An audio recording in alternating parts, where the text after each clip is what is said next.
ઉનાળાની સિઝન હોય અને ઘરમાં અથાણાની સુગંધ ન આવતી હોય એવું તો બને જ નહીં.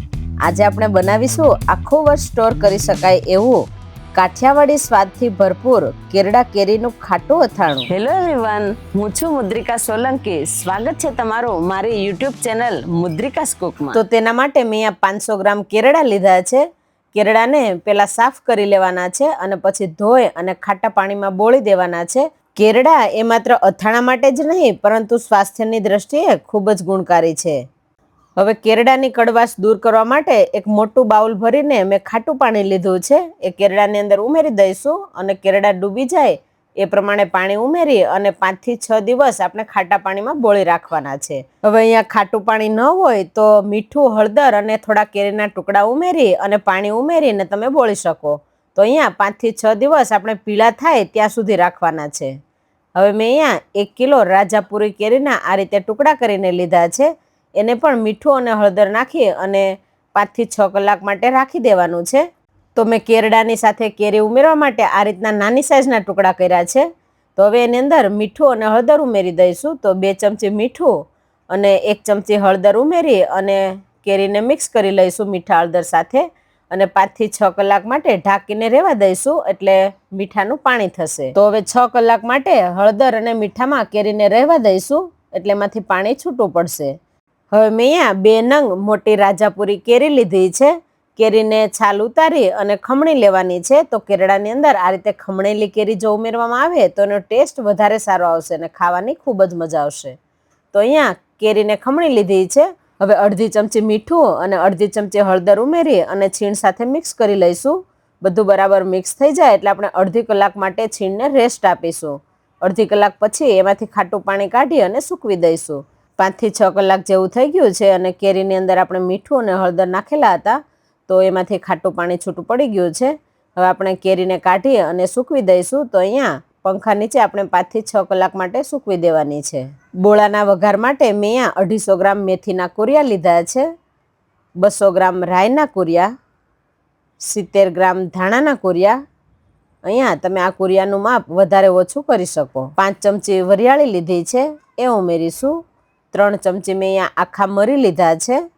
2 મોટા તજના ટુકડાના નાના ટુકડા કરીને લીધા છે એ ઉમેરીશું. સાથે 10 થી 15 નંગ જેટલા લવિંગ લીધા છે. અડધી ચમચી હિંગ. હવે બધી વસ્તુને બરાબર મિક્સ કરી લેવાની છે. બધું બરાબર મિક્સ થઈ જાય પછી આમાંથી 1 વાટકી જેટલું મિક્સર આપણે એક મિક્સર જારની અંદર ઉમેરી દઈશું અને એનો અધકચરો ભૂકો કરી લેવાનો છે. તો બધી વસ્તુ આની અંદર આવે એ રીતે ભરી લઈશું. તો 1 વાટકી જેટલું મિક્સર ભરી લીધું છે. હવે ભૂકો કરી લેવાનો છે. તો અહીંયા આ રીતનો ભૂકો કરી લીધો છે. હવે આ ભૂકાને પાછું એમાં ઉમેરી દઈશું. હવે મેં આ 15 નંગ જેટલા સૂકા લાલ મરચાં લીધા છે એ ઉમેરીશું અને બધું બરાબર મિક્સ કરી લઈશું. હવે તેલ ઉમેરવા માટે મેં 300 ગ્રામ તેલને હુંફાળું ગરમ કરી લીધું છે. એ ગરમ કરી અને પેનની અંદર ઉમેરી દઈશું અને તરત જ તેલ ઉમેરીને ઢાંકી દેવાનું છે એટલે વઘારની સુગંધ છે એમાં બેસી જાય. તો અહીંયા વઘારની સુગંધ બેસી ગઈ છે. હવે એની અંદર 4 ચમચી જેટલું મીઠું ઉમેરી દઈશું, 2 ચમચી હળદર. હવે બંને વસ્તુ ઉમેરી અને બધું બરાબર મિક્સ કરી લેવાનું છે. તો અહીંયા મીઠું અને હળદર ઉમેરી અને મિક્સ થઈ ગયું છે. હવે આપણે અહીંયા લાલ મરચું ઠંડુ પડે પછી ઉમેરવાનું છે. તો અહીંયા બોળો ઠંડો પડી ગયો છે. હવે એની અંદર લાલ મરચું ઉમેરીશું. તો મેં આ 5 ચમચી જેટલું કશ્મીરી લાલ મરચું લીધું છે. મરચું ઉમેરી અને બોળા સાથે મિક્સ કરી લઈશું. અહીંયા તમે તીખાશ પ્રમાણે મરચાંનો ઉપયોગ કરી શકો. રેગ્યુલર મરચું જે ખાતા હોય એ પણ ઉમેરી શકો. તો અહીંયા મરચાંનો એકદમ સરસ કલર આવી ગયો છે. હવે આની અંદર કેરડા અને કેરી સુકાઈ જાય પછી ઉમેરી દઈશું. તો કેરડાને 6 દિવસ જેવું થઈ ગયું છે અને આ રીતના કેરડા છે એ થોડા થોડા પીળા થઈ ગયા છે. જો તમારે આને 7 થી 8 દિવસ માટે રાખવા હોય તો તમે રાખી શકો. હવે ખાટા પાણીમાંથી કાઢી અને 2 થી 3 વાર સારા પાણીથી કેરડાને ધોઈ લઈશું. તો અહીંયા કેરડાને ધોઈ લીધા છે અને એકદમ સરસ ચોખ્ખા થઈ ગયા છે. હવે આ કેરડાને 5 કલાક માટે પંખા નીચે સૂકવી દઈશું. તો મેં એક કોટનનું કપડું લીધું છે એના પર કેરડા આ રીતે છૂટા છૂટા કરી દઈશું એટલે 5 કલાકમાં સુકાઈ જશે. અને જો એકદમ કોરા ન થયા હોય તો તમે વધારે પણ સૂકવી શકો. તો અહીંયા 5 કલાક જેવું થઈ ગયું છે અને કેરડા એકદમ સરસ સુકાઈ ગયા છે. આ રીતના એકદમ કોરા થઈ ગયા છે. હવે આપણે વઘારેલો જે બોળો છે એની અંદર ઉમેરી દેવાના છે. તો આપણે બોળો અગાઉ વઘારીને રાખેલો હતો તો બોળાને બરાબર મિક્સ કરી લઈશું સૌથી પહેલાં, એટલે બધા મસાલા છે એકદમ સરસ ભળી જાય. તો અહીંયા બોળો મિક્સ થઈ ગયો છે. હવે આપણે કેરીના છીણને 3 થી 4 કલાક માટે પંખા નીચે સૂકવેલું હતું, તો છીણ સુકાઈ ગયું છે. તો એને બોળાની અંદર ઉમેરી દઈશું. અહીંયા છીણનું પ્રમાણ તમારે વધારવું હોય તો તમે વધારી શકો. હવે કેરીના ટુકડાને પણ 6 કલાક જેવું થઈ ગયું છે અને એકદમ સરસ સુકાઈ ગયા છે. એને બોળા સાથે ઉમેરી દઈશું. તો અહીંયા આ બંને વસ્તુને ઉમેરી દેવાની છે. કેરડાની અંદર કડવાશ હોય એટલે એને વધારે દિવસ પાણીમાં રાખવા પડે છે. તો કેરડા પીળા થઈ જાય પછી સૂકવી અને પછી આની અંદર ઉમેરી દઈશું.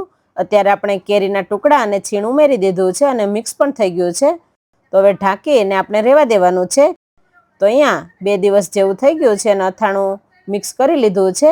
આ રીતનો એકદમ સરસ અથાણાનો કલર પણ આવી ગયો છે અને હવે કેરડા પણ સુકાઈ ગયા છે. તો કેરડાને આપણે અથાણા સાથે ઉમેરી દેવાના છે. હવે આપણે મોટા વાસણમાં કાઢી અને બધું બરાબર મિક્સ કરી લઈશું, એટલે એકદમ સરસ મસાલા છે એ કેરડા સાથે ભળી જાય. તો અહીંયા કેરડા અને કેરી બરાબર બોળા સાથે મિક્સ કરી લેવાના છે. જો અથાણામાં તેલ ડૂબાડૂબ હશે તો જ અથાણું આપણું સારું રહેશે, અને અથાણામાં જો તેલ ઓછું હશે તો અથાણું કાળું પડી જશે અને ઉપર ફૂગ વળી જશે. એટલા માટે જરૂર પ્રમાણે તેલ પણ ઉમેરી દઈશું. તો અહીંયા અથાણામાં તેલ ઓછું છે તો ગરમ કરી અને ઠંડુ પાડીને હું અહીંયા 2 વાટકા જેટલું તેલ ઉમેરી દઉં છું, અને જરૂર પડે તો વધારે પણ ઉમેરી શકો. અને કેરડા અને કેરીનું છીણ આપણે જે ઉમેરેલું છે આની અંદર, એને એકદમ કોરું કરી અને પછી જ ઉમેરવાનું છે. જો ભીનું હશે કે એની અંદર ભેજ હશે તો અથાણું છે એ આખું વર્ષ સારું નહીં રહે. અને આને ભરવા માટે તમે કાચની બરણી અથવા તો ચિનાઈ માટીની બરણીનો ઉપયોગ કરી શકો. આ અથાણાને તમે 2 થી 3 દિવસ પછી ખાશો તો મસાલો કેરડામાં એકદમ સરસ રીતે ચડી જશે અને સ્વાદ પણ બેવડાઈ જશે. એટલે 2 થી 3 દિવસ પછી તમે આ અથાણાને ખાઈ શકો. હવે આપણે કાચની બરણીમાં ભરી લઈશું. અહીંયા કાચની બરણીને ગરમ પાણીથી ધોઈ અને એકદમ ચોખ્ખી કરી લેવાની છે. પછી એની અંદર અથાણું ભરવાનું છે.